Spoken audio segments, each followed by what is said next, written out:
안녕하세요 여러분, 해커스 토익 RC 구자연입니다. 여러분 우리 토익 독학로 문법 정복 프로젝트 자연스러운 문법 2일차입니다. 수동태와 오늘 수일치를 할 건데 여러분 혹시 1일차 시제부터 잘 따라오고 있나요? 혹시라도 1일차 시제를 못 들었다면 듣고 꼭 오셔야 돼요. 왜냐면 오늘 지난주에 배웠던 시제와 그리고 오늘 할 수동태 수일치가 굉장히 연관이 깊은 단원이라서 반드시 1일차 듣고 요 2강을 들으시면 좋을 것 같습니다. 자, 그러면 거두절미하고 이제 시작해볼까요? 우리 2강 수동태 수일치인데 여러분 우리 여기서부터 좀 이해를 먼저 하고 갈게요. 제가 우리 지난 시간에도 말씀드렸지만 문법은 암기가 아니라 이해부터 시작해야 돼요. 그리고 나서 암기가 덧붙여져야지 여러분들께 됩니다. 그러면 우리 수동태라는 걸 좀 이해를 해볼 건데 여러분 그 전에 한국말부터 볼까요? 여러분 우리말은요 사실은 수동태가 발달된 언어가 아니에요. 여러분 기억하세요? 칠판이 구자연에 의해서 쓰여지고 있다? 우리 이런 말 쓰나요? 안 쓰죠. 구자연이 칠판을 쓰고 있다라고 하겠죠. 연필은 구자연에 의해서 사용되어지고 있다? 이러면 안 씁니다. 그러면 사실은 우리나라 말은요 수동태가 발달된 언어가 아니에요. 우리나라는 주로 능동태가 발달된 언어죠. 그런데 영어는요 칠판이 구자연에 의해서 사용되어지고 있다? 연필이 구자연에 의해서 사용되어지고 있다? 굉장히 자연스러운 표현입니다. 왜? 이유가 있어요. 우리나라 말은 사물 주체를 주어로 쓰지 않습니다. 그러다 보니까 그냥 구자연이 칠판을 쓰고 있다라고 하겠죠. 그런데 영어는요 사물 주체를 굉장히 자유롭게 씁니다. 그러다 보니까 구자연이 칠판을 쓰고 있다. 능동. 그리고 칠판이 구자연에 의해서 쓰여지고 있다. 수동태로 자연스럽게 쓸 수 있게 되는 거예요. 그러면 지금부터 영어에서의 수동태를 어떻게 쓸 건지 차근차근 보도록 할게요. 갑시다. 우리 영어의 능동태 수동태. 영어에서는요. 여기가 핵심이에요. 동사에서 능동과 수동을 반드시 구분하셔야 돼요. 영어는 어디서 능동, 수동을 구분한다? 동사, 그래서 동사의 태라고 하거든요. 그러면 동사에서 능동, 수동을 반드시 구분해야 된다? 자, 오늘은 두 가지 포인트를 잡고 갈 거예요. 첫 번째, 우리 동사에서 도대체 어떻게 형태를 바꿔야지 수동태로 바뀌는지 형태를 배울 거고요. 두 번째, 원리 배울 겁니다. 왜 바꾸는지 배울 거예요. 도대체 왜 수동태를 어떤 원리로 바꾸는지 그걸 이해하는 과정을 통해서 차근차근 정리해 보도록 하겠습니다. 첫 번째 수동태의 형태입니다. 여러분 다행인 거 뭔지 아세요? 영어에서 수동을 만들려면 무조건 이것만 붙이면 돼요. 동사에 뭘 붙인다? 우리 ed 형태를 붙이면 됩니다. 여러분 여러분들이 ed라고 하면은 우리 과거분사 pp 되게 익숙하시죠? 우리가 주로 pp라고 부르는 그거예요. 그러면 동사에 ed 형태, pp 형태를 만들면 얘가 뭐가 된다? 그렇죠. 수동의 의미를 가지게 돼요. 그러면 수동의 의미를 가지기 위해선 무조건 동사에 ed, pp 형태를 붙이면 되는데 근데 여기서 문제가 생겨요. pp 형태가 되는 순간 더 이상 뭐가 아닐까요? 동사가 아니에요. 그게 무슨 말이에요? 선생님 과거분사 ed 동사 아닌가요? 네, 여러분 ed를 붙이는 순간 얘가 뭐로 바뀐다? 형용사로 바뀝니다. 그러면 수동의 의미를 지니긴 하지만 얘가 뭐로 바뀐다? 형용사라는 품사로 바뀌어버린다는 거예요. 예시 들어볼게요. 갑시다. design, 디자인하다, 고안하다 이런 뜻이죠. 그런데 designed, ed를 붙였습니다. 그러면 얘가 어떤 뜻을 가지는 형용사가 된다? 수동의 의미를 가지는 형용사가 된다. 그래서 어떻게 뜻이 돼요? 디자인되어진, 그렇죠. 이런 디자인된, 디자인되어진이란 뜻으로 바뀌어버리는 거예요. 그럼 ed를 붙이면 수동의 뜻을 가지긴 하지만 형용사가 되는구나. 그런데 여기서 우리는 동사에서 능동, 수동을 구분하기로 했어요. 그러면 이 동사의 능동태, 수동태를 쓰고 싶은 거죠. 그럼 이 형용사, 수동의 의미의 형용사를 동사처럼 쓰고 싶은 거죠. 근데 그거 여러분들 다 알고 있어요. 여러분 나는 행복하다 영어로 뭐라고 해요? 나는 행복하다 뭐라고 하죠? I am happy라고 하죠. 여러분 그 누구도 I happy라고 하는 사람은 없어요. 왜? happy라는 행복한이란 형용사를 동사 자리에 쓰고 싶은 거예요. 그러다 보니까 우린 뭐를 자연스럽게 붙여서 쓰죠? 비동사. 그럼 똑같아요. 수동의 의미의 형용사 디자인된이라는 형용사를요. 디자인되다 또는 디자인된다라고 쓰고 싶은 거예요. 그럼 뭘 붙이면 돼요? 비동사. 그렇죠. 그래서 비동사가 앞에 붙어서 is designed 뭐예요? 디자인됩니다. 이렇게 쓸 수가 있게 되는 거죠. 이게 여러분들이 알고 있는 뭐예요? B 플러스 PP? 그렇죠. 수동태라고 부르는 겁니다. 그런데 B 플러스 PP 무작정 이거 수동태 공식 암기 이게 아니라 이해부터 했으면 좋겠어요. 동사에 ed를 붙이면 형용사가 되고 수동의 의미를 가지는데 비동사와 함께 묶여서 어디 자리에 쓴다? 동사 자리에 쓸 수 있구나. 요거를 먼저 이해하고 가는 게 우선입니다. 됐어요? 그러면 조금 더 자세하게 갈게요. 갑시다. 자, 동사에 ed를 붙이면 얘가 무슨 의미가 된다? 수동. 그런데 품사가 뭐로 바뀐다? 형용사로 바뀌게 되는 거죠. 그래서 우리는 동사에서 수동의 의미를 쓰고 싶은 거죠. 그러니까 뭘 붙이면 될까요? 그렇죠. 비동사를 붙이는 거 방금 배웠습니다. 그러면 여기서 중요한 얘기 할게요. 선생님 그러면 비동사를 붙임으로써 수동의 의미의 동사를 만들어주게 되는데 이 비동사가 하는 역할이 있어요. 문법적인 기능을 한다라고 제가 적어놨죠. 어떤 문법적인 기능을 하죠? 형용사를 동사 자리에 쓸 수 있도록 만들어주죠. 그리고 플러스 문법적인 기능을 하다 보니까 비동사에서 뭐를 일치시켜야 될까요? 시제와 수를 일치시키셔야 돼요. 그게 무슨 말이냐면요. 여러분 inspect, 검사하다라는 동사예요. 그런데 이 검사하다라는 동사 뒤에 보니까 inspected, 검사되어진이라고 형용사로 바꿨네요. 수동의 의미죠. 그런데 이렇게 쓰고 싶은 거예요. 야, 그 기계가 어저께 검사되었어. 어저께 검사됐다? 과거 시제로 쓰고 싶은 거죠. 그럼 시제를 바꿀 때 어디에서 바꾼다? 비동사에서 바꾸게 되는 거예요. 그러면 주어가 만약에 복수고 기계들 그리고 검사됐다. 과거 시제로 쓰고 싶다? 그럼 복수이면서 과거 시제인 뭐다? 그렇죠. 그래서 were로 바뀌게 되는 겁니다. were inspected, 검사됐다라고 쓸 수가 있게 되는 거예요. 그럼 기억할게요. 각자 맡고 있는 부분이 달라요. 그냥 B 플러스 PP만 알고 끝나면 안 돼요. ed, 의미를 담당합니다. 형용사로서 수동의 의미의 형용사가 되는 거고요. 또 비동사와 함께 붙여서 동사 자리에 만드는데 비동사, 문법적인 기능, 시제와 수를 일치시킬 겁니다. 됐습니까? 그래서 여러분들 우리 지난 시간에 배운 시제 있잖아요. 그대로 다 정리해놨습니다. 넘어갈게요. 자, 시제와 수를 일치시켜야 된다라고 했죠. 자, 만약에 검사된다. am, is, are 쓰면 되겠죠. 어저께 검사됐다. was나 were 쓴 다음에 inspected 찍으시면 되겠죠. 또 내일 검사될 거다. 내일 미래 시제죠. 그럼 비동사를 어떻게 쓰면 돼요? 미래 시제로 쓰면 되겠죠. 그래서 비동사가 will be로 바뀌게 되는 거예요. 이게 비동사의 특징입니다. 그러면서 우리 지난 시간에 완료 시제 배웠던 거 기억나세요? 4, 5, 6번 시제 모르면 꼭 1강 듣고 오셔야 돼요. 자, 그러면 has been inspected, 과거에 검사되었는데 지금도 검사가 되고 있는 상태다.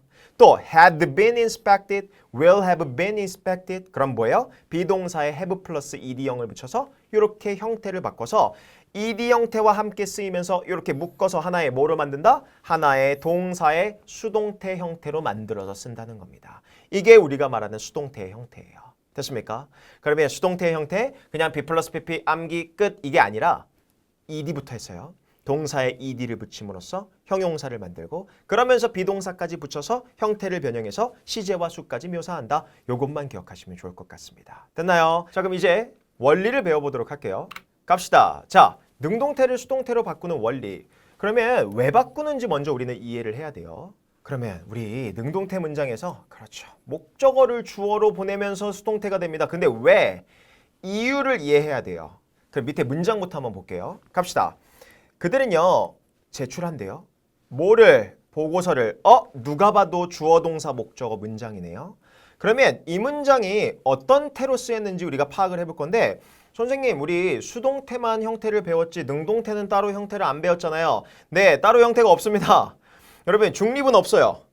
수동이 아니면 능동이고 능동이 아니면 수동이에요. 그럼 우리 방금 수동태 배웠잖아요. 동사가 B 플러스 ed꼴로 바뀌면 수동태라 그랬어요. 그러면 능동태라는 건 결국 뭘까요? 동사 자리에 be ed꼴만 없으면 돼요. 그러면 동사가 be ed꼴의 형태가 아니면 무조건 능동태의 형태로 쓰이게 될 거예요. 그러면 우리 능동태 밑에 보니까 submit이라는 동사를 쓰고 있죠. 그럼 submit 우리 B 플러스 ed꼴이 아니네요. 그럼 이거 무슨 태예요? 능동태 문장입니다. 그럼 기억할게요. 수동이 아니면 능동이고 능동이 아니면 수동입니다. 그러면 이 문장에서 능동태 문장에서 주체가 되는 걸 한번 찾아볼까요? 자, 주체라는 게 뭐예요? 결국 주어가 주체가 됩니다. 그러면 그들 입장에서 보고서를 제출을 하는 건데 자, 여기서 아까 전에 했던 말씀. 여러분, 영어는 누구 입장에서도 주체를 만들어서 쓸 수 있다? 사물. 그러면 지금 사물이 어디 있어요? 뒤에 the report라는 사물이 들어가 있네요. 그럼 질문 드립니다. the report, 이 목적어를 누구 자리로 보내주면 사물 입장이 돼요? 주어 자리로 보내주면 되겠죠. 그래서 목적어 입장에서 문장을 쓰게 되는 거예요. 그러면 목적어 입장, 우리 the report 입장에서 지금 주어 자리로 가게 돼서 주어 자리 the report를 쓰게 되는 거죠. 그리고 나서 이제 동사를 써야 되는데 동사의 형태를 좀 바꿔야 돼요. 동사 형태. 자, 그들 입장에서는 보고서를 제출을 하는 거지만 여러분, 보고서 입장에서는 뭐예요? 제출되는 거 아닌가요? 그렇죠. 영어의 문장에서 수동의 의미를 써야 돼요. 아까 배웠죠? 영어에서 수동의 의미를 나타내는 건 딱 하나밖에 없어요. 동사에 뭐를 붙이면 수동이 된다? ed를 붙이면 수동이 됩니다. 그렇죠. ed를 붙여요. 그런데 문제가 생기네요. ed가 붙는 순간 얘가 뭐로 바뀌어버려요? 형용사로 바뀌죠. 그래서 형용사로 바뀌기 때문에 앞에 뭐가 필요하다? 그렇죠. 비동사가 필요하죠. 단, 비동사에서 수와 시제를 일치시키셔야 돼요. 자, 지금 전반적인 시제가 현재 시제네요. 그리고 the report, 단수죠. 그러니까 뭘 쓰는 거예요? is를 써서 is submitted, 하나의 수동태 형태의 동사로 만들어버리게 되는 거예요. 그러면 이것만 기억하세요. 능동에서 수동으로 바뀌는 원리는 다른 거 없어요. 무조건 누구 입장에서 문장을 쓰고 싶은 거다? 목적어 입장에서 문장을 쓰고 싶은 거예요. 그래서 목적어가 주어로 가면서 동사까지 형태가 어떻게 되는 거예요? 뒤집히게 되는 거겠죠. 그리고 형태를 배웠으니까 be-꼴로 쓰이게 되는 거겠죠. 그럼 여기서 질문. 선생님, 원래 주어가 어디로 가나요? 그럼 얘 원래 주어도 뒤로 가지 않을까요? 네, 맞아요. by 플러스 목적격의 형태로 가는데 제가 좀 대충 설명은 하긴 하죠. 왜? 주로 생략시키기 때문입니다. 주로 생략을 시키다 보니까 그렇게 많이 크게 신경 안 쓰셔도 돼요. 단, 만약에 써져 있을 때 이 by를 우리는 뭐라고 해석할 거냐면 뭐뭐에 의해서라고 해석을 하게 될 겁니다. 그 정도만 체크를 하시고 해석만 되시면 돼요. 됐습니까? 그러면 능동에서 수동으로 바뀌는 원리 그쵸? 목적어를 주어로 넣으면서 동사가 뒤집히게 된다. 이 원리만 기억하시면 됩니다. 그러면 기억할게요. 선생님, 지금 동사를 계속 능동에서 수동으로 바꾸고 있는데 모든 동사가 다 수동으로 바뀌나요? 그거는 절대 아니죠. 자, 수동태의 원리 가장 중요한 게 뭐라고요? 목적어 입장에서 문장을 쓰고 싶을 때 능동의 문장이 수동이 된다라고 했어요. 그러면 우리 한 장 넘어가 볼까요? 뭐만 수동태가 가능하냐면 당연히 타동사만이 수동태가 가능하겠죠. 왜? 여러분, 타동사가 뒤에 뭐가 있어요? 목적어가 있죠. 그래서 타동사만이 뭐가 가능하다? 수동태가 가능하고 질문, 여러분 우리 영어에서 자동사라는 게 있습니다. 자동사는 뒤에 목적어가 있어요? 없어요? 없죠. 없다 보니까 뒤에 목적어가 없는 자동사는 원래부터 목적어가 없어서 뭐로 바뀔 수 없다? 수동으로 바뀔 수 없습니다. 그렇죠? 자동사는 수동태로 바뀔 수 없어요. 그것도 좀 이따 보도록 하겠습니다. 됐나요? 그러면 타동사만 가지고 우리가 능동의 문장을 수동으로 바꿀 건데 잠깐만, 타동사의 종류가 좀 여러 개가 있죠. 자, 첫 번째, 우리 주어 동사 목적어 하나만 나오는 삼형식 동사가 있습니다. 하나 더. 동사 뒤에 목적어 두 개 나오면 우리 뭐라고 하죠? 사형식. 잠깐만. 오형식도 뒤에 동사 뒤에 목적어 있지 않아요? 맞아요. 그래서 우리는 형식별로 목적어가 어떻게 바뀌고 어떻게 수동으로 바뀌는지 지금부터 삼형식 동사의 수동태부터 보도록 할게요. 갑시다. 자, 삼형식 동사 방금 했던 거예요, 사실은. 자, they, 그들, 주어죠. inspect, 조사하다, 동사입니다. 그리고 뒤에 restaurant이라는 목적어 나와 있어요. 그러면 inspect라는 동사를 쓰고 있는데 그들이 레스토랑을 검사한대요. 아까 말씀드렸죠? be 플러스 1꼴이 아니면 무조건 뭐다? 능동태다. 그러면 누가 봐도 그들은 식당을 그렇죠? 검사한다. 이런 문장인데 자, 여기서 기억해야 될 게 있어요. 여기서 말 하나만 만들고 갈게요. 그러면 원래 타동사는 뒤에 목적어가 있죠? 원래가 뭐예요? 그렇죠. 능동태죠. 그러면 원래 능동태인 상태의 타동사가 목적어가 있다는 건 우리가 이렇게 얘기도 합니다. 삼형식 동사의 능동태는 뭐가 있는 형태다? 목적어가 있는 형태라고 얘기를 한다라는 거예요. 아, 삼형식 동사의 능동태는 뒤에 목적어가 있구나. 그래서 목적어가 있는 형태가 있으면 삼형식 동사는 능동태 문장으로 쓴 거예요. 그런데 이걸 이제 수동으로 바꿔볼게요. 누구 입장에서 문장을 쓴다? 목적어. 그래서 어디로 가요? 주어로 가겠죠. 그럼 식당이 이제 주어로 왔네요. 질문, 식당은 그들 입장에선 식당을 검사하는 거지만 식당 입장에선 검사되는 거 아니에요? 그렇죠. 영어에서 수동을 나타낼 수 있는 표현 딱 하나밖에 없습니다. 동사에 뭘 붙인다? ed를 붙이면 돼요. 아, 동사에 ed를 붙이고 동사 자리에 쓰기 위해서 뭐가 붙는다? 비동사, 시제와 수를 일치시킬 겁니다. 원래 문장에서 현재였죠. 그러니까 우리 현재 시제 쓰면서 레스토랑이라는 여러분 복수 주어가 나왔어요. 그럼 뭘 쓰면 돼요? 그렇죠. are이라는 비동사를 써서 하나의 수동태 문장을 이렇게 만들게 되는 겁니다. 그래서 식당들은 검사되어집니다. 그리고 원래 있던 주어는 뒤로 가면서 by 플러스 명사로 쓰는데 주로 잘 안 쓴다라고 했죠. 그래서 수동태 문장이 만들어지게 되는 거예요. 그러면 기억할게요. 삼형식 동사를 능동태로 쓰면 뒤에 뭐가 있는 형태? 목적어가 있는 형태네요. 그런데 삼형식 동사를 수동태로 바꾸니까 지금 어떤 형태가 됐어요?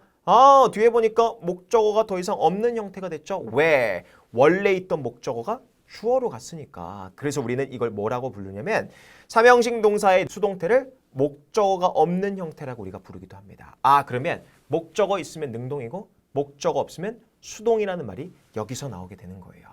그러면 삼형식 동사를 목적어 있이 쓰면 능동태로 쓴 거고 삼형식 동사를 목적어 없이 쓰면 수동태로 썼다라는 것만 기억하시면 됩니다. 여기까지가 삼형식 동사의 수동태예요. 됐습니까? 그러면 한 장 넘어가 볼까요?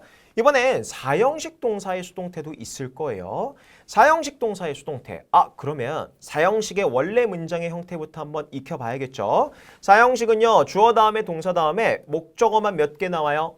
2개가 나올 겁니다. 그러면 첫 번째 목적어, 두 번째 목적어라고 저는 주로 부르는데 첫 번째 목적어는 주로 뭐뭐에게라고 주로 해석이 될 거고요. 두 번째 목적어는 주로 뭐뭐을르리라고 해석되는 거예요. 그러면 우리 사형식 문장 한번 해석해 볼까요? 스티브는 보냈습니다. 뭐를? 그녀에게 꽃을 보냈다. 이렇게 해석할 수가 있겠죠. 그러면 사형식 동사는 뒤에 목적어만 몇 개 나와요? 2개가 나오겠죠. 그럼 여기서 사형식 동사 그럼 어떻게 쓸 수 있냐? 얘를 수동태로 바꿀 건데 근데 선생님 목적어가 2개 아닌가요? 맞아요. 그럼 둘 다 주어 자리로 가나요? 자, 근데 이런 규칙이 있어요. 우리 수동태로 바꿀 때는요. 무조건 동사 바로 뒤에 있는 목적어만 주어 자리로 나갈 수가 있습니다. 그러면 지금 사형식은 목적어가 2개죠. 그럼 동사 바로 뒤에 있는 목적어가 누구예요? her. 그렇죠. 얘만 주어 자리로 나갈 수가 있어요. 그러면 기억할게요. her 주어 자리로 가면서 뭐로 바뀐다? 주격으로 바뀌겠죠. 그래서 she 그녀 입장에서 이제 문장을 좀 써볼 거예요. 그럼 스티브 입장에서 그녀 입장으로 바뀌었네요. 질문. 스티브는 그녀한테 꽃을 보내는 입장이지만 그녀 입장에선 꽃을 어떻게 하는 입장이에요? 받는 입장이죠. 수동으로 써야 되네요. 그럼 send라는 동사의 수동 ed 형태를 붙이면 불규칙형이죠? 어떻게 돼요? sent로 바뀝니다. 그런데 이 sent는 pp 형태로 형용사죠. 그러다 보니까 동사 자리에 쓰기 위해서 동사를 붙일 건데 원래 문장의 시제가 뭐예요? 과거죠. 그리고 she 3인칭 단수네요. 그러니까 뭐가 붙어요? was라는 동사가 붙게 되는 거죠. 그리고 이제부터가 중요해요. 자, 그러면 she was sent까지 됐네요. 선생님 그러면 원래 있던 주어는 뒤로 가면서 by 플러스 스티브라고 쓰는데 그거 잘 쓴다 안 쓴다? 안 쓴다라고 했어요. 그런데 문제가 되는 목적어가 하나 있어요. 선생님 그러면 얘는 어디로 가나요? 그쵸? 원래 남아있던 두 번째 목적어 얘가 어디로 가는지 핵심입니다. 여러분 무조건 얘는 그대로 내려갈 거예요. 여러분 우리 화면 앞이지만 따라해볼까요? 어떻게 내려간다? 그대로 내려간다. 이게 핵심입니다. 그러면 그대로 내려와서 어디 뒤에 붙어요? was sent 뒤쪽에 붙게 되는 거죠. 그러면 정리할게요. 사형식 동사를 능동으로 쓰면 그렇죠. 목적어가 원래 2개입니다. 목적어가 2개 있으면 사형식 동사를 능동태로 쓴 거예요. 그런데 여러분 수동으로 바뀌어도 사형식 동사는 원래부터 목적어가 두 개니까 뒤에 목적어가 한 개 남는다 안 남는다? 남는다. 그렇죠. 그래서 목적어가 있는데도 불구하고 사형식 동사는 수동태로 쓰일 수가 있다는 거예요. 그러면 she was sent some flowers. 그럼 뭐예요? 그녀는 꽃을 받았다라고 해석하시면 됩니다. 그래서 수동태로 바뀌었는데 목적어가 있구나. 그럼 아까 전에 삼형식 문장과 조금 달라요. 삼형식 동사는 목적어가 하나 있을 때 능동이에요. 목적어가 없다면 수동으로 쓰였죠. 근데 사형식은 원래부터 목적어 두 개죠. 그래서 목적어 두 개 있을 때 능동이고요. 목적어가 하나가 있는데도 불구하고 수동태로 쓰이는 게 사형식 동사의 특성입니다. 왜? 그대로 내려가니까요. 됐어요? 그대로라는 말 계속 나올 겁니다. 되나요? 오케이, 그러면 우리 사형식 동사의 수동으로 쓰이는 동사들 좀 정리해봤는데 여러분들 우리 토익 시험장에서 이런 형태의 문장 엄청 보시게 될 거예요. 비동사 뒤에 갑자기 이런 형태의 ed, pp 형태들이 쓰이고 갑자기 뒤에 목적어 명사가 튀어나올 겁니다. 그러면 이거 뭐예요? 사형식 동사를 수동으로 했고 be given 목적어 뭐뭐를 받다라고 해석하시면 되겠죠. 주어지는 거니까. 또 offered 제공되다, be told 듣다, be sent 보내지다, be assigned 할당되다, be awarded 상을 받다, 수여받다, 또 be asked 요청받다, be taught 배우다, 그리고 be granted 승인받다. 이렇게 여러분 해석하면 되겠죠. 됐습니까? 그럼 결국 기억할게요. 사형식 동사는 목적어가 뒤에 하나 있는데도 불구하고 수동태로 쓰인다 안 쓰인다? 쓰인다. 이것만 기억하시면 됩니다. 됐나요? 근데 한 가지 더 볼 거예요. 우리 사형식 동사의 수동은 사실 요게 문제로 나옵니다. 한 장 넘어가 보겠습니다. 갑시다. 사형식 동사는 뒤에 목적어가 두 개 나오죠? 근데 두 번째 목적어에 이런 게 나올 때가 있을 거예요. 대절이 나올 때가 있을 거예요. 여러분, 절이 뭐였죠? 절은 문장을 얘기합니다. 그럼 대시라는 접속사가 이끌어주는 문장. 그렇죠. 명사절이 두 번째 목적어에 들어갈 거예요. 그럴 때 해석은 똑같아요. 그럼 뭐예요? 에게 주로 A라고 제가 지칭할게요. 목적어를. 어떤 A라는 사람에게 대절 이하, 즉 대절에서 나오는 문장 내용을 뭐뭐 하다 이렇게 해석하는 겁니다. 그러면 원리는 똑같아요. 누구 입장에서 문장을 쓰고 싶은 거예요? 동사 바로 뒤에 있는 목적어 입장에서 문장을 쓰고 싶은 거죠? 그럼 동사 바로 뒤에 있는 목적어가 주어로 가겠죠? 예시 문장을 통해서 바로 볼게요. 갑시다. 그럼 스티브는 reminded. 우리 remind가 뜻이 뭐죠, 여러분? 상기시키다, 일깨워주다라는 뜻이에요.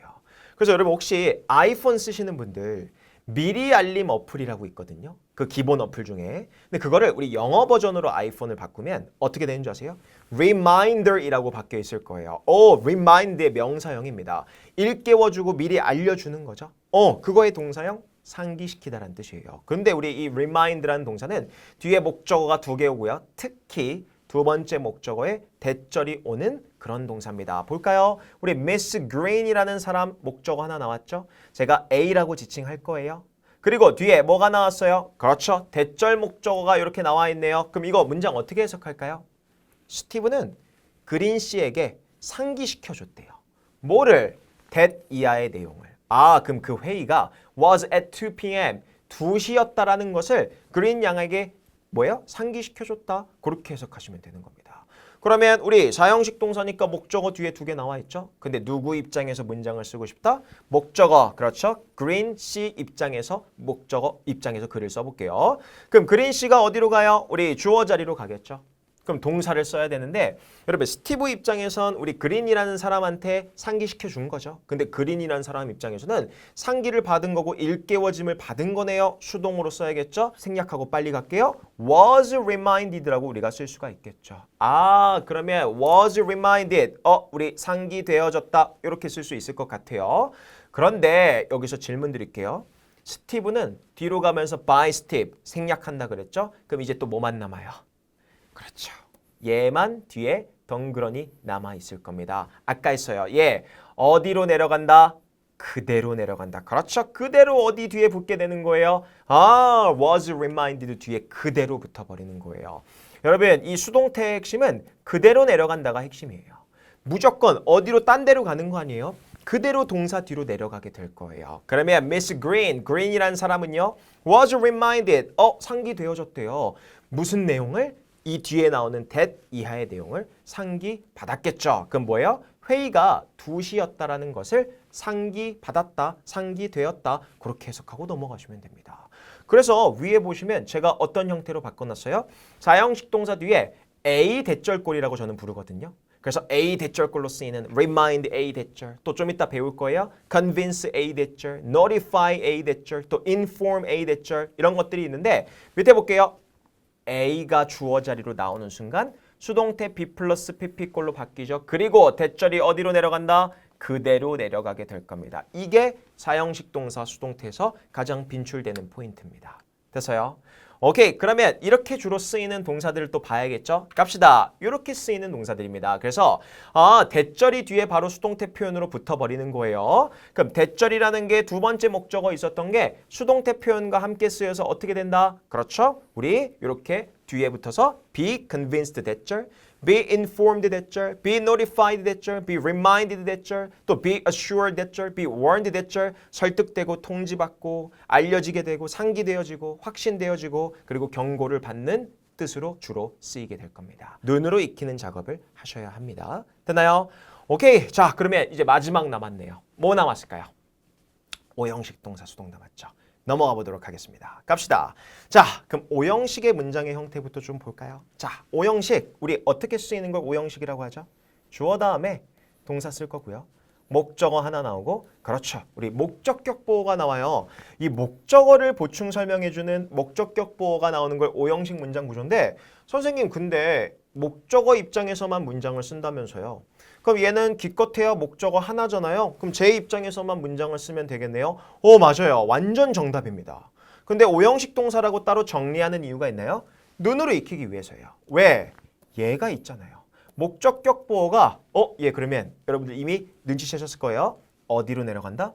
그대로 수동태 문장으로 내려갈 겁니다. 그러면 지금부터 목적격 보어 자리에 명사가 오는 것과 형용사가 올 때 눈으로 익히기 위해서 문장 2개를 준비했어요. 가봅시다. 첫 번째 문장 The bank, 그 은행은요. considers, 생각하다, 고려하다, 간주하다, 여기다란 뜻이죠. 그러면 생각합니다.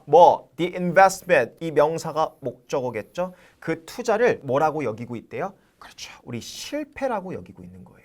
그러면 요 목적격 보어 자리에 명사가 와 있네요. 그럼 뭐가 실패인 거예요? 그 투자가 실패라고 그 은행은 생각하고 있는 거겠죠? 됐나요? 그러면 누구 입장에서 문장을 쓸 수 있다? 목적어. 그럼 이 목적어 입장에서 문장을 쓰기 위해서 목적어를 어디로 보낸다? 주어 자리로 보냈습니다. 동사 써야 돼요. 은행 입장에선 그 투자를 생각하지만 그 투자 입장에선 여겨지고 생각되어지는 거죠. 그래서 is consider 동사 썼네요. 그럼 여기서가 중요하다 그랬죠. is consider 쓰고 뒤에 a failure이라는 이 명사 보어가 어디로 내려간다? 그렇죠. 무조건 그대로 내려가게 될 거예요. 그래서 갑자기 이렇게 수동태 5형식 동사의 수동태 뒤에 갑자기 뒤에 명사가 붙어 있다? 그럼 그걸 뭐라고 우리는 판단하시면 돼요? 목적격 보어 원래 능동태 문장에 있던 게 수동태로 그대로 내려왔구나 라고 생각하시면 됩니다. 됐나요? 한 문장 더 볼까요? 갑시다. 스티브는 우리 고려하고 생각한대요.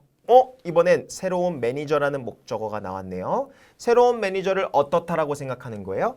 intelligent, 지식이 넘치는 또는 똑똑한이라는 뜻이라고 할게요. 새로운 매니저를 똑똑하다라고 생각한대요. 누가 똑똑한 거예요? 매니저가 똑똑한 거죠. 목적격 보어네요. 그럼 이 문장에서 스티브 입장에서 지금 능동의 문장을 쓰고 있는데 누구 입장에서 문장을 쓰고 싶다? 그렇죠. 매니저 입장에서 문장을 쓸 겁니다. 갑시다. 매니저 입장에서 문장을 써서 주어 자리에 이렇게 들어갔네요. 그러면 매니저는 여겨지고 간주되어지는 거죠. 그래서 is consider 동사까지 썼습니다. 그런데 intelligent라는 이 형용사 목적격 보어가 여러분 똑같이 어디로 내려간다? 그렇죠. 무조건 그대로 내려가셔야 돼요. 이게 핵심입니다. 무조건 어떻게 내려간다? 그대로 내려간다. 그래서 갑자기 B 플러스 1이꼴 뒤에 갑자기 형용사가 튀어나오는 경우가 있을 거거든요. 그럼 팍 하고 떠올려야 돼요. 이 동사 5형식 동사네. 수동으로 쓰여서 원래 있던 목적격 보어가 뒤에 붙어 있는 거구나. 해석해 볼까요? 새로운 매니저가 생각되어진대요. 어떻다고? 그렇죠. 똑똑하다라고 여겨진다. 그렇게 해석하고 넘어가시면 될 것 같습니다. 됐나요? 자, 그러면 명사 보어, 형용사 보어까지 봤는데 근데 우리가 5형식 동사는 하나가 더 있어요. 여러분 혹시 이거 아시나요? 목적격 보어 자리에 뭐도 들어갈 수 있다? 투부정사. 그렇죠. 투부정사가 들어갔을 때도 중요합니다. 넘어가 보겠습니다. 자, 투부정사가 목적격 보호 자리 나왔을 때 어떤 형태로 쓰일 수 있는지를 볼게요. 원리는 똑같아요. 지금 형태만 눈으로 익히고 있는 겁니다. 그러면 밑에 문장 보겠습니다. The manager, 그 매니저가 asked, 요청했대요. Julie 목적어죠. 줄리에게 뭐 해달라고 요청한 거예요? 그렇죠. 투부정사를 통해서 목적격 보호를 쓰고 있네요. 그럼 이것만 기억하세요.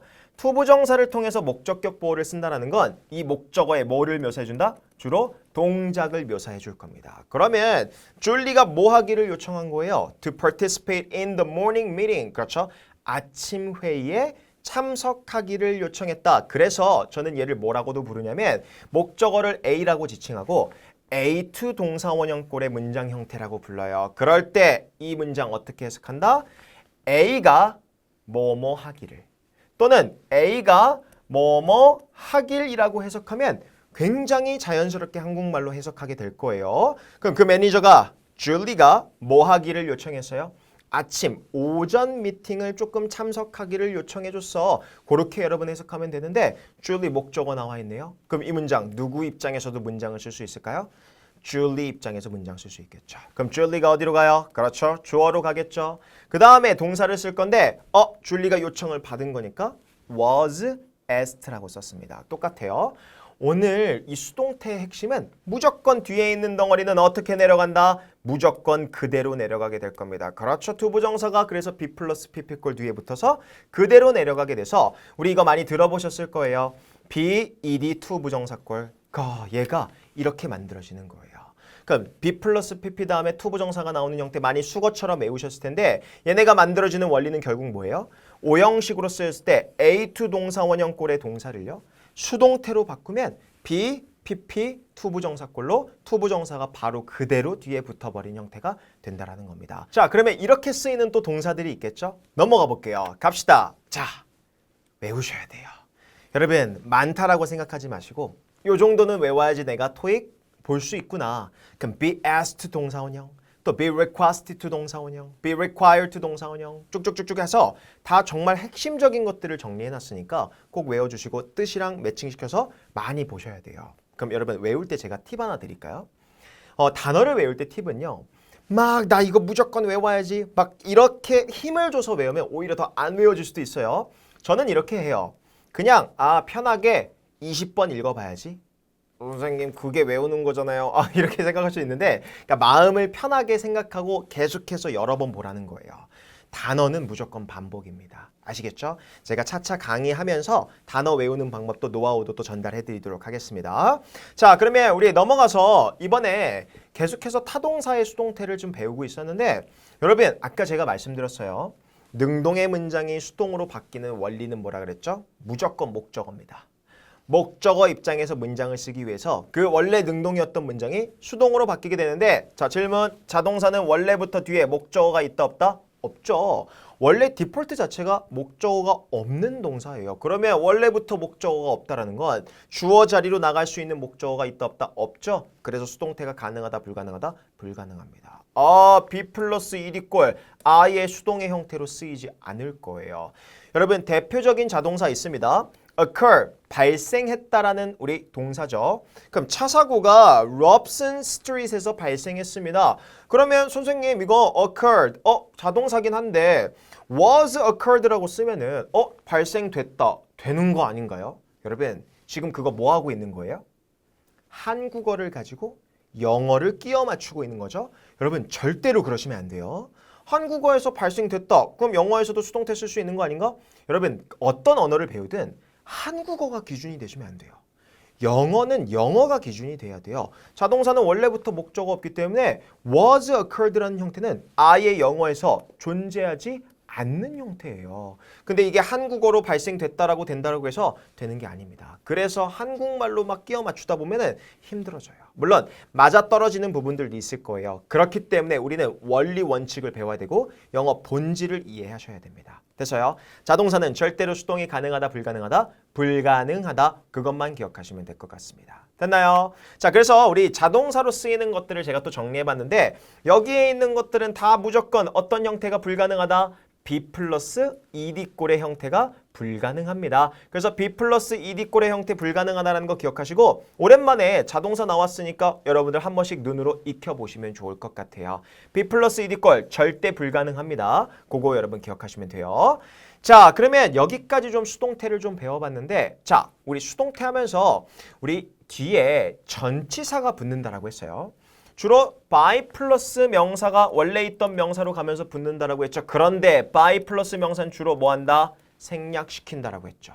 그런데 어떤 전치사들은 생략하지 않냐면 by 말고 다른 전치사들은 그냥 쓰기도 합니다. 그래서 전치사 표현이 수동태랑 묶여서 마치 수거적인 표현처럼 굳어진 표현들이 있을 거예요. 예를 들어서 지금 be 플러스 ed꼴 보이시죠? 근데 뒤에 무슨 전치사? with 붙어 있네요.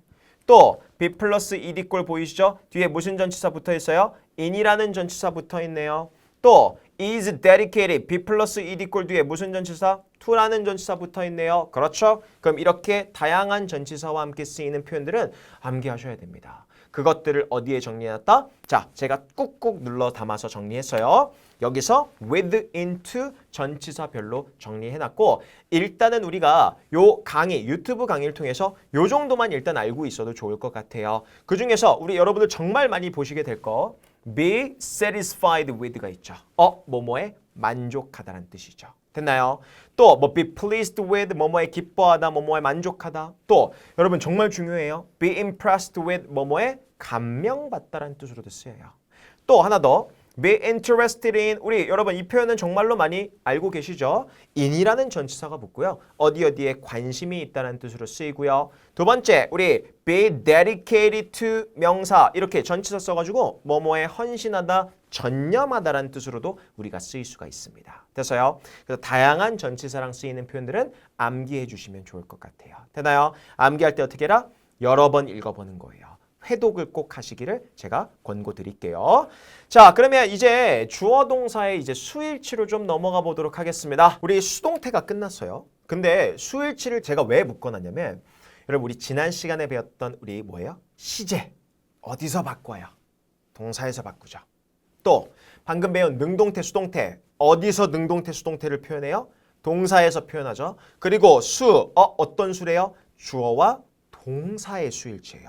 그러면 우린 영어에서 동사에서 표현할 수 있는 게 되게 많네요. 첫 번째, 우리 시제도 배웠고요. 두 번째, 수동태, 능동태, 태도 배웠습니다. 됐어요? 그 다음에 뭐? 수까지 배우고 있죠? 그래서 얘를 우리가 뭐라고 하냐면 거꾸로 수, 태, 시라고 부르기도 합니다. 그래서 영어의 동사는요, 이 세 가지를 묘사할 수 있어요. 그거 문제도 제가 좀 이따 준비했으니까 문제 실전 문제 풀이도 꼭 듣고 가시고요. 자, 그러면 수일치부터 먼저 볼 텐데 우리 수라는 게 두 가지가 있죠. 단수와 복수가 있을 겁니다. 그럼 여러분 단수는 뭐예요? 한 개를 단수라고 해요. 복수는 뭐예요? 여러 개라고 하지 맙시다. 정확하게 합시다. 두 개 이상을 우리는 복수라고 할 겁니다. 그러면 주어와 동사 사이에서 우리는 뭐를 일치시켜야 되냐면 주어가 단수잖아요. 그러면 동사도 뭘로 써야 돼요? 단수로 쓰셔야 돼요.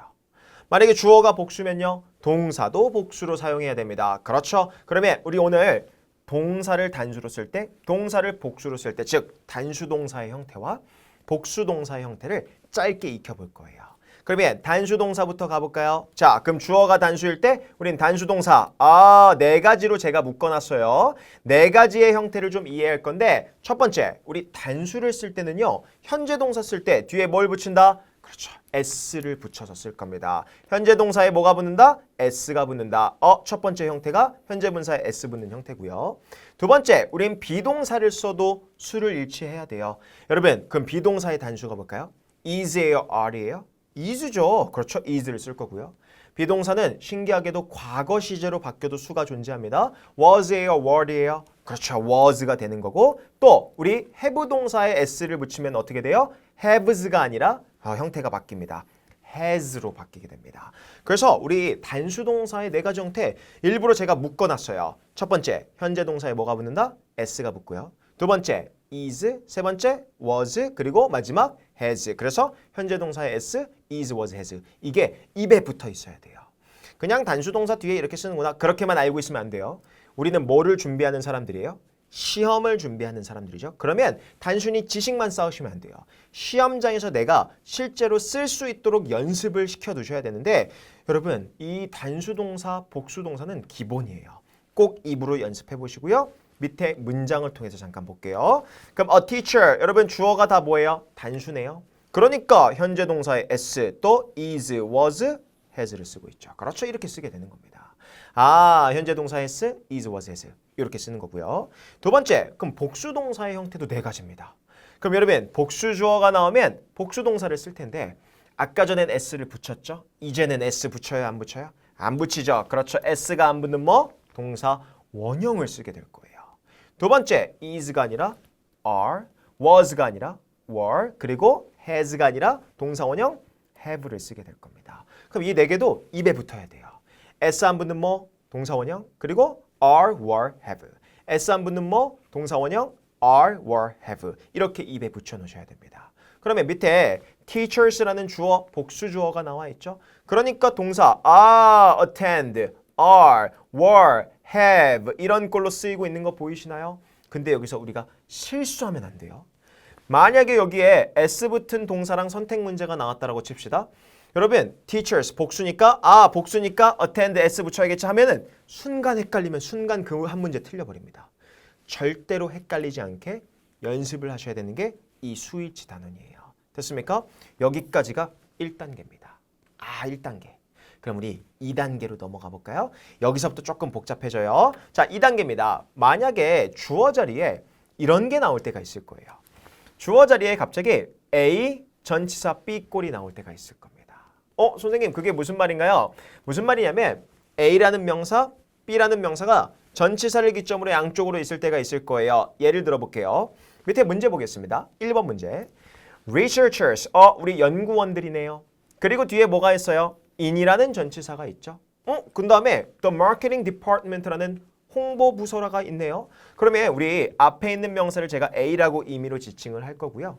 뒤에 있는 명사를 제가 B라고 지칭을 해볼게요. 그래 놓고서 gather, 모인다라는 동사 선택 문제가 나왔네요. 그러면 생각해 볼게요. 우리 만약에 A에다가 맞춘다면 정답이 어디가 돼야 돼요?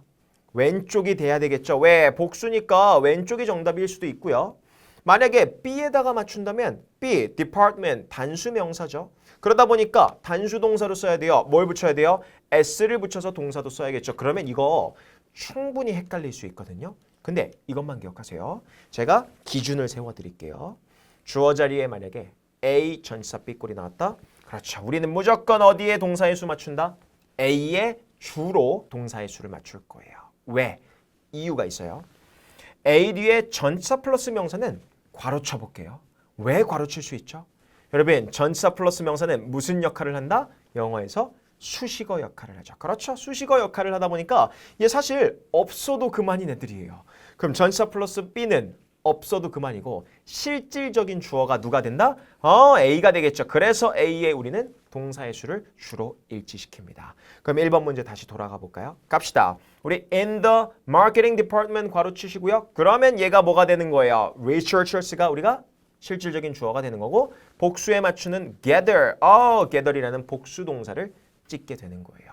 이렇게 또 시험 문제가 나오게 될 겁니다. 됐습니까? 그럼 2번도 연습 문제로 같이 가볼까요? 갑시다. develop이냐 develops냐 선택 문제가 나왔네요. 그러면 A 전사 B 꼴이네요. 어떻게 해요? 전사 플러스 명사 없애시고요. 동사에서 어디에 맞춘다? 요 A, the manager에 맞추면 되겠죠? 단수네요. develops, S 붙은 형태 단수 동사가 되는 겁니다. 됐습니까? 마지막 문제 3번 연습 문제입니다. The CEO with extensive experience. 여러분 우리 extensive 하면 광범위한이란 뜻이에요. 광범위한 경력을 가지고 있는 CEO가 blank잖아요. 그러면 with 플러스 명사 괄호 치시고 CEO에 맞춰서 우리는 어디에 맞춘다? 단수 우리 Liz에 맞추면 될 것 같아요. 단수 동사 그래서 S가 붙은 형태로 쓰인다. 그렇게 이해하고 계시면 될 것 같습니다. 됐나요? 오케이 여기까지가 2단계입니다. 선생님 몇 단계까지 있나요? 3단계까지 있습니다. 그럼 지금부터 3단계 보도록 하겠습니다. 갑시다. 자 3단계는요. 또 뭐가 나오죠? 주어 자리에 A 전치사 B 꼴이 나왔네요. 뭐예요 선생님? of라는 전치사 그럼 전치사 플러스 B 없애고 A에다가 맞추면 되나요? 여러분 얘는 아니에요. 얘는 미리 말씀드릴게요. 우리 B의 동사의 수를 일치시킬 거예요. 아, 그러면 선생님 얘는 뭔가요? 예외입니다. 자, 어떨 때 B에다가 맞추냐면 조심하셔야 돼요. of가 나온다고 B에 맞추는 게 아니에요. of가 나와도 수식어로 보고 A에다가 맞추는 경우가 있어요. 단 A에 어떤 표현? 부분이나 전체를 나타내는 표현이 나오잖아요. 그렇죠. 그럴 때 우린 동사의 수를 어디에 맞춘다? B에 맞춥니다. 그럼 부분이나 전체를 나타내는 표현이 뭔지 알아야겠죠? 그거는 다음 슬라이드에서 배울 건데 자, 일단 이 문제를 볼까요? 이 문제를 풀 때 이렇게 풀면 큰일 납니다. 아, 선생님, 복수 취급하는 것 같은데? 그리고 of the equipment는 전치사 플러스 명사 아닌가? 그럼 없애버리고 복수니까 are 찍으면 되는 거 아닌가요? 절대로 그렇게 푸시면 안 돼요. 왜? all이 나왔잖아요. 그리고 of가 나왔다? 얘를 그냥 우리는 하나로 볼 겁니다. 이럴 때 우리는 어디에 동사의 수를 맞춘다? 뒤에, 그렇죠. equipment, 셀 수 없는 명사, 불가산 명사죠? 그럴 때 단수 취급합니다. 그렇죠? is 찍어주셔야 돼요. 아, 그러면 선생님 A 자리에 이런 all 같은 명사 또는 이것뿐만 아니라 부분이나 전체를 나타내는 표현이 나오면 동사의 수를 무조건 어디에 맞춘다? 뒤쪽에 맞추셔야 돼요. 그거는 따로 빼서 암기하셔야 됩니다. 그럼 지금부터 어떤 경우에 B에 맞추는지 보도록 할게요. 갑시다. 우리 이런 표현들이 나올 겁니다. 자, 오늘은 좀 외울 게 좀 있죠? 여러분 이 정도는 외우셔야 돼요. 입으로 붙여서 암기해 볼게요. 같이 갑시다. all of, most of, any of, some of, half of, a lot of, part of, the rest of, the bulk of, 9% of. 이거는 일부러 제가 percent 9%라고 한 거예요. 숫자는 다른 게 나와도 됩니다. 또 그리고 a third of 분수가 나와 있죠? 여러분 분수가 뭐죠? a third 3분의 1 표현입니다. 3분의 1 또는 3분의 2 이렇게 쓰고 of가 나오면 우리는 동사의 수를 어디에 맞춘다? 무조건 B에 맞춥니다. B가 단수면 단수동사, B가 복수면 복수동사를 쓰시면 될 것 같아요. 됐습니까? 이렇게 쓰이는 표현들이 나오면 B에다가 맞춘다. 이게 3단계입니다. 됐어요? 그럼 우리가 1단계부터 차근차근 했어요. 1단계 단순 단수주어 단수동사, 복수주어 복수동사. 2단계 A 전치사 B꼴에서 일반적으로는 A에다가 동사수 일치하죠. 왜? 전치사 플러스 명사는 수식어니까. 그런데 B에 일치시키는 경우는 어떤 경우? 이런 부분이나 전체를 나타내는 표현이 나오면 동사의 수는 B에 일치시킨다. 그 정도만 체크해 주시면 될 것 같습니다. 됐나요? 자, 그러면 우리 3단계가 끝났는데 연습을 한번 해볼게요. 갑시다. 자, 첫 번째 most of the employees라고 나와 있어요. 그래놓고서 prefers 단수동사, prefer 우리 복수동사 쓰고 있죠. 그러면 most of 얘 하나로 묶기로 했죠. 동사의 수 어디에 맞춘다? 그렇죠. B에 맞추죠. 정답 prefer 복수동사가 됩니다. 됐나요? 두 번째 the rest of the team member. 이 문제를 여러분들이 헷갈려 하는데 선생님 전치사 플러스 명사 수식어로 보고 the rest 단수에서 joins를 찍어야 되지 않을까요? 아니죠. the rest of도 무슨 표현이에요? 부분이나 전체를 나타내는 표현입니다. 나머지란 뜻이었거든요. 아까 표에 있었어요. 그럼 the team members 복수동사 join을 찍으시면 되겠죠. 됐나요? 세 번째 10% 이렇게 나왔을 때 여러분들이 많이 헷갈려 하는데 헷갈릴 필요 없습니다. 분수 나오면 무조건 뒤에다가 맞추시면 돼요. revenue에 맞춰서 수익이란 뜻이죠. 단수 comes 찍으시면 되겠죠. 됐어요? 마지막 네 번째 문제 a third of 이렇게 쓰면 제가 뭐라 그랬죠? 분수 우리 3분의 1입니다. 자, 3분의 1의 어떤 프로젝트 타임라인이죠. 그럼 헷갈릴 거 없어요. 이거 하나로 보시고 우린 뒤에다가 맞출 겁니다. 타임라인 단수죠. has 단수 동사 찍으시면 될 것 같아요. 이렇게 푸는 문제가 나오게 될 거다. 이게 뭐다? 3단계다. 그것만 기억하시면 됩니다. 자, 그러면 우리 수 일치까지 해봤는데 그럼 이제 우리 실전 문제를 좀 풀어봐야겠죠? 자, Part 5 실전 문제 지금부터 보도록 하겠습니다. 갑시다. 자, Part 5 실전 문제 우리가 지난 시간에도 풀었다시피 오늘도 풀고 해설을 할 건데 그 전에 먼저 풀어야겠죠? 자, 20초 드릴게요. 빠르게 풀어볼게요.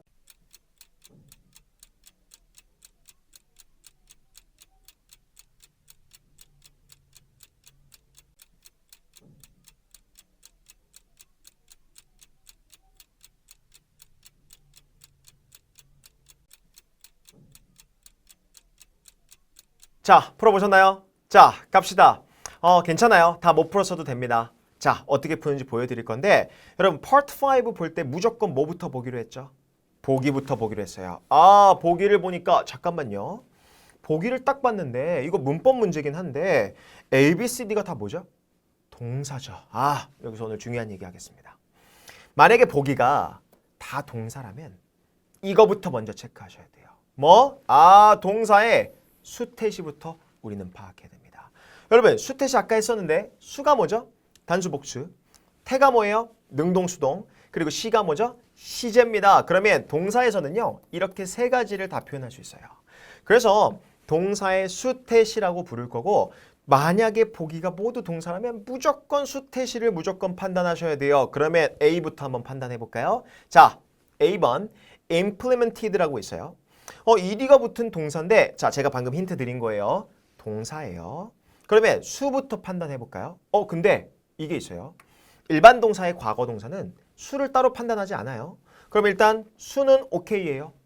그러면 태를 판단해 볼까요? 자, 질문 드립니다. implemented, 예, 능동이에요, 수동이에요? 수동 아니에요? 예, 능동이죠. 왜? 선생님, ed 붙으면 수동 아닌가요? 여러분, 그거 오늘 고치고 가셔야 돼요. 여러분, ed만 붙었다라고 해서 무조건 수동으로 보시면 안 돼요. 제가 동사를 수동태로 쓰려면 무조건 뭐가 있어야 된다? be 플러스 ed꼴을 형태를 완벽하게 써야지 수동태라고 했잖아요. 근데 얘는 ed 형태만 있는데 동사다? 그러면 이 ed는 우리가 지난 시간에 배운 무슨 ed일까요? 그렇죠. 시제, 과거 동사를 나타내는 ed죠.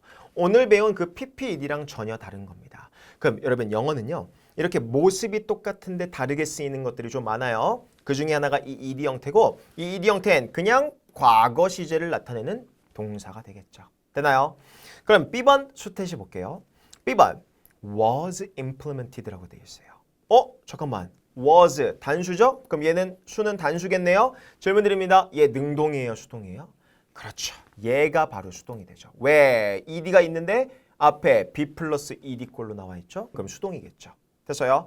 그러면서 시제가 뭐예요? was니까 과거 시제겠죠. 그렇죠. 이렇게 되는 겁니다. 구분하기 어렵지 않아요.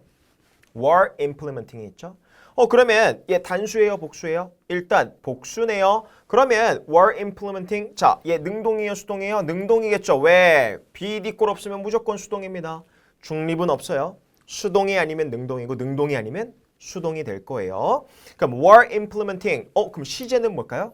과거 진행 시제가 되겠죠. 그래서 실행하는 중이었다. 이렇게 쓸 수가 있겠죠. 되나요? 그 다음에 마지막입니다. 얘를 좀 여러분들이 헷갈려 하는데 has implemented가 나왔어요. 일단 단수동사 has 쓰고 있죠. 그러면 태 판단해 볼게요. 얘 능동이에요, 수동이에요?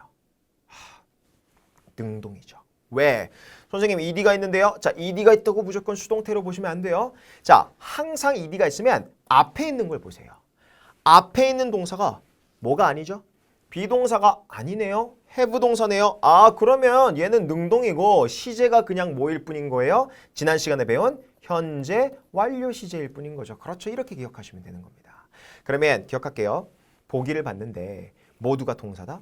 무조건 이 수태시가 반드시 여러분들 빠른 속도로 판단이 돼야 되고 그거를 통해서 물어보는 문제가 나올 거라는 거. 그러면 이 자리 동사 자리라는 거 판단됐습니다. 그럼 앞에서부터 한번 볼까요? 자, 일단 주어가 뭐죠? A 전치사 B꼴이네요. 그럼 수식어 뭐 하기로 했다? 괄호쳐서 없애시고요. 실질적인 주어 뭐가 돼요? new policy가 되죠. 일단 수부터 판단할게요. 수, 주어가 단수네요. 그럼 일단 단수 동사 써야겠죠? 그럼 복수인 거 지울게요. C번 절대로 안 되죠. 됐습니까? 그러면 implemented, was, has 셋 중에 찍어야 되네요. 되나요? 그러면 두 번째 태 판단해 볼게요. implement는 뜻이 뭐죠? 실행하다라는 뒤에 목적어 하나 나오는 삼형식 동사입니다. 근데 빈칸 뒤를 보니까 우리 목적어로 보이는 게 있나요, 없나요? 없죠. 목적어로 보이는 게 없고 그냥 by 플러스 명사 형태가 바로 나와 있잖아요. 그럼 이 자리에 목적어가 있다, 없다? 없죠. 그러다 보니까 삼형식 동사를 목적어 없이 쓰면 어떻게 돼요? 그렇죠. 수동으로 쓴 거죠. 여기서 수동태인 거 하나밖에 없습니다. 정답 뭐예요? 그렇죠. B번 찍고 넘어가시면 될 것 같아요. 그러면 아까 배웠어요. 삼형식 동사를 가지고 능동과 수동을 바꿀 때 삼형식 동사가 만약에 뒤에 목적어 있다라는 건 어떻게 쓰인 거? 능동태로 쓰인 거. 근데 삼형식 동사가 만약에 뒤에 목적어 없이 쓰였다는 건 그거 어떻게 쓰인 거예요? 그렇죠. 수동으로 쓰였으니까 목적어가 없겠죠. 왜? 목적어가 주어 자리로 나갔으니까. 그러면 수와 태를 통해서 문제를 풀게 되는 거예요.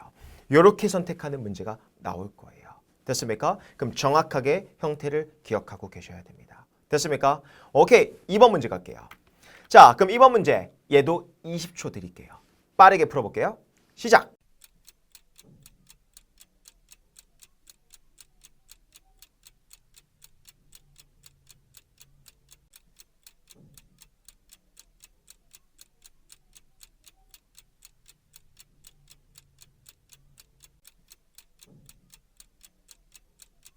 자, 풀어봤나요?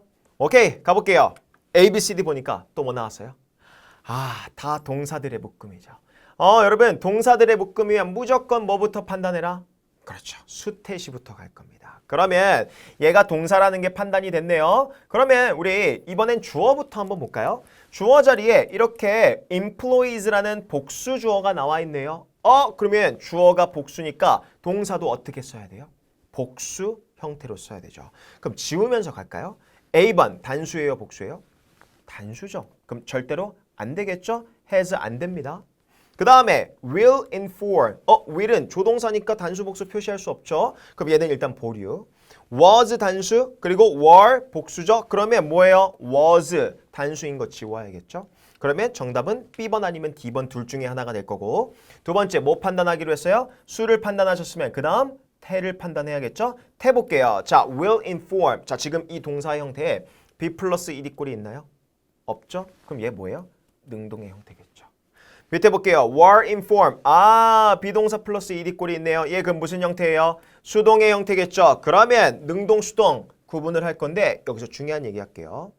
여러분, inform이라는 동사 아까 어디서 봤어요? 사형식입니다. 그러면 inform, A 대절꼴로 쓰이는 사형식 동사예요. A에게 대절 이하의 내용을 알려주다, 통보하다, 통지하다 이런 뜻으로 쓰이는 동사입니다. 그런데 빈칸 뒤를 볼게요. 대절이 바로 튀어나왔죠. 선생님 그러면 두 번째 목적어 대절이 바로 뒤에 붙었다는 건 원래 있던 첫 번째 목적어는 어디로 간 거예요? 주어로 가고 그렇죠. 수동으로 바뀌었기 때문에 대절 목적어가 그대로 내려와서 뒤에 붙은 거죠. 그대로 기억나시나요? 그럼 이 문장 어떻게 써야 돼요? 수동으로 써야겠죠. 정답 뭐예요? D번이 되는 겁니다. 됐나요? 그러면 직원들이 공지받았다 이렇게 해석하면 되겠죠. 뭐를? that 이하의 내용을 공지받았다 이렇게 해석하고 넘어가시면 됩니다. 사형식 동사의 수동태 문제입니다. 됐나요? 그럼 형태를 익혀놓으라고 했죠? 아까 그 표 기억하시고요. 그 다음에 3번 문제로 가도록 하겠습니다. 3번 문제. 자, 3번 문제 보시면 우리 20초 드릴 텐데 조금 어려울 수 있어요. 최대한 풀려고 해보세요. 20초 갑시다.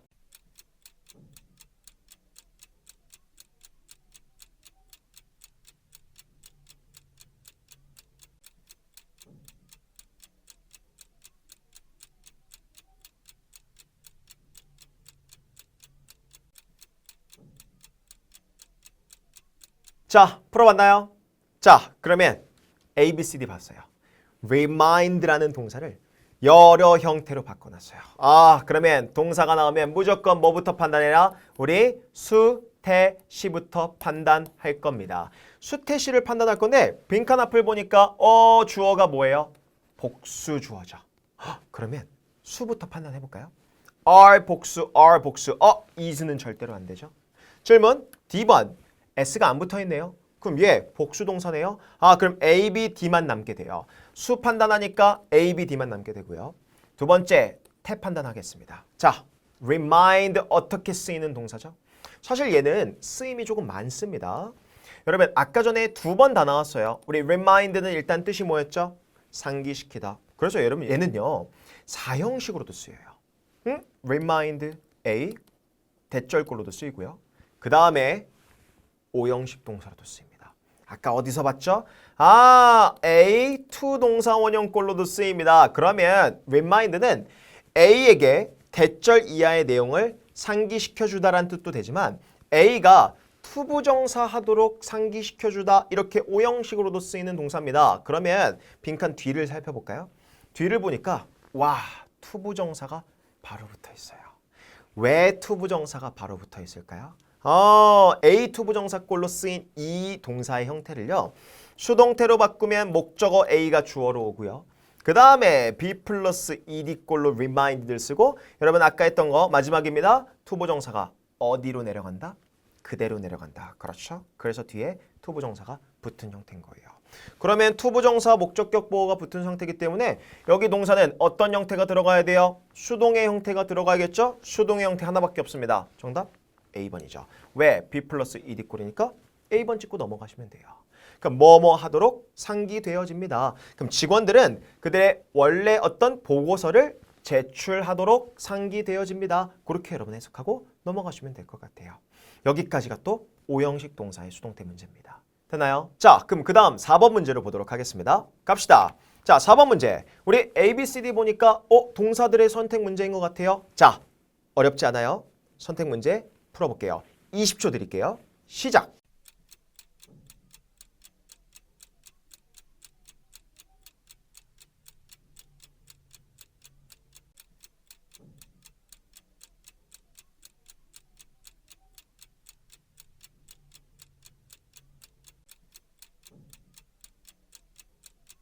자, 풀어봤나요?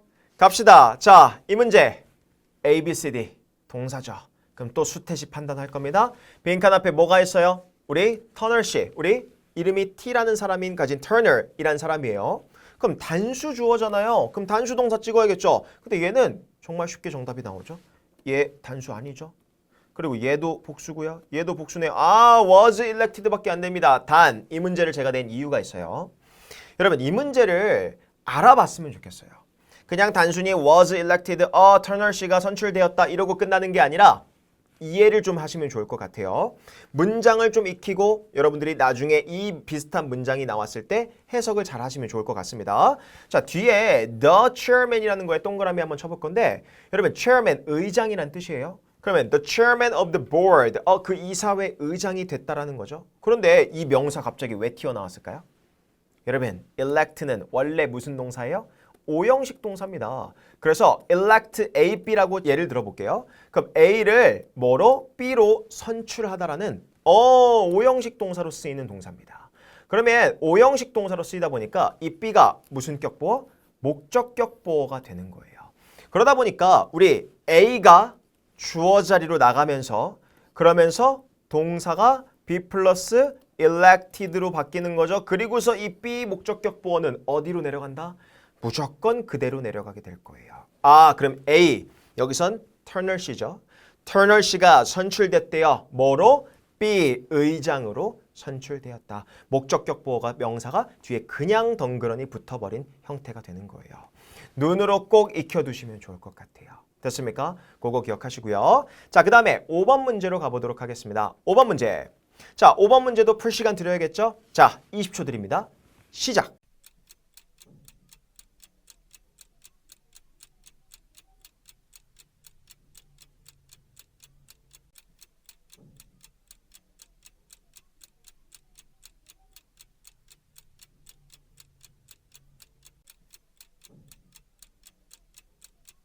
자, 풀어봤나요? 자, 5번 문제. A, B, C, D를 봤어요. 역시나 또 동사들의 선택 문제. 그러면 이 자리 무조건 무슨 자리? 동사 자리가 되겠죠. 그러면 Mr. Holt 씨가 주어가 되는 거겠죠. 당연히 단수네요. 단수니까 우리 복수 형태인 것들은 좀 지워볼게요. A번 were 복수죠. 절대로 안 됩니다.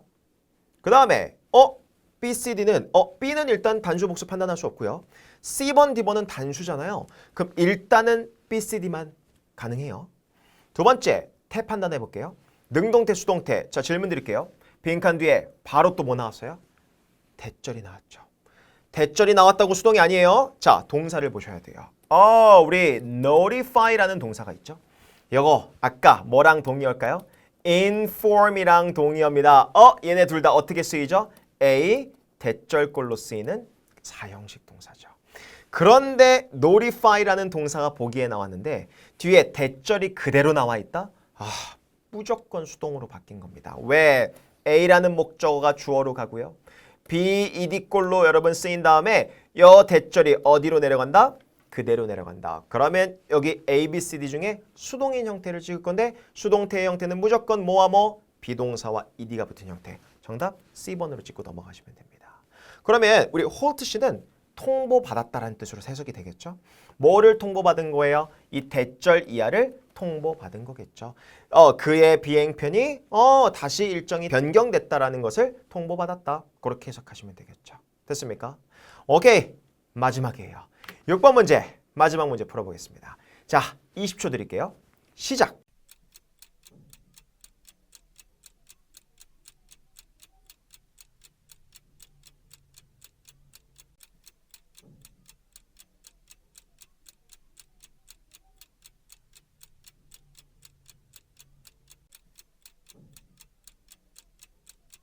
자, 풀어봤나요? 자, 이 문제를 풀 때 제가 드리고 싶은 말씀이 있습니다. 여러분 지금 보기를 보니까 다 동사인가요? 아니죠. A, B는 동사인데 C, D는 동사가 아니에요.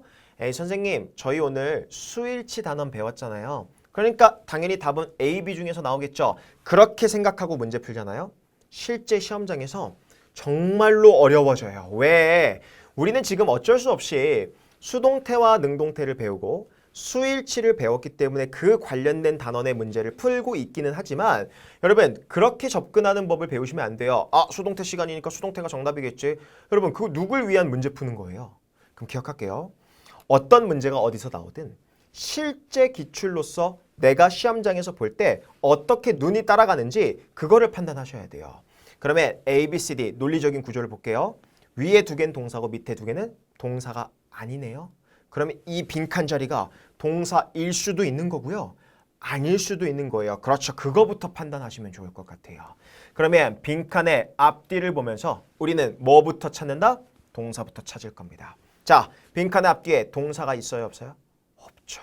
그렇기 때문에 얘가 동사 자리라는 걸 판단하는 것부터 먼저 생각을 하셔야 돼요.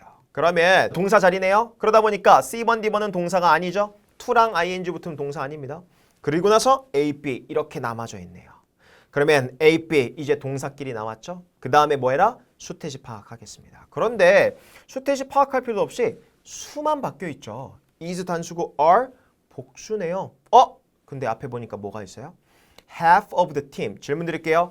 half of 하나로 묶으시고요. 뭐뭐의 절반이란 뜻인데 아까 절반 무슨 표현이죠? 부분이나 전체를 나타내는 표현이죠. 그러면 동사의 수 어디에 맞춘다? The team 이 단수에 맞춰서 단수 동사 is A번 찍게 되는 겁니다. 됐어요? 그래서 the team에 맞춰서 is를 찍게 된다. 그럼 그 팀의 절반은 이미 일을 하고 있는 중입니다. 새로운 프로젝트 제안에 대해서 그렇게 해석하시면 돼요. 되나요? 근데 여기서 이러시면 안 돼요.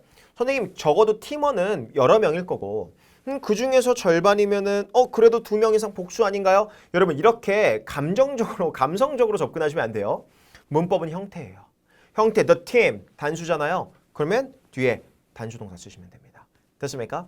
형태로서 수일치를 익혀달라는 거. 그 정도까지만 마무리하도록 하겠습니다. 자, 토익 독학로 문법 정복 프로젝트 2일차 우리 수동태와 수일치 잘 들으셨나요?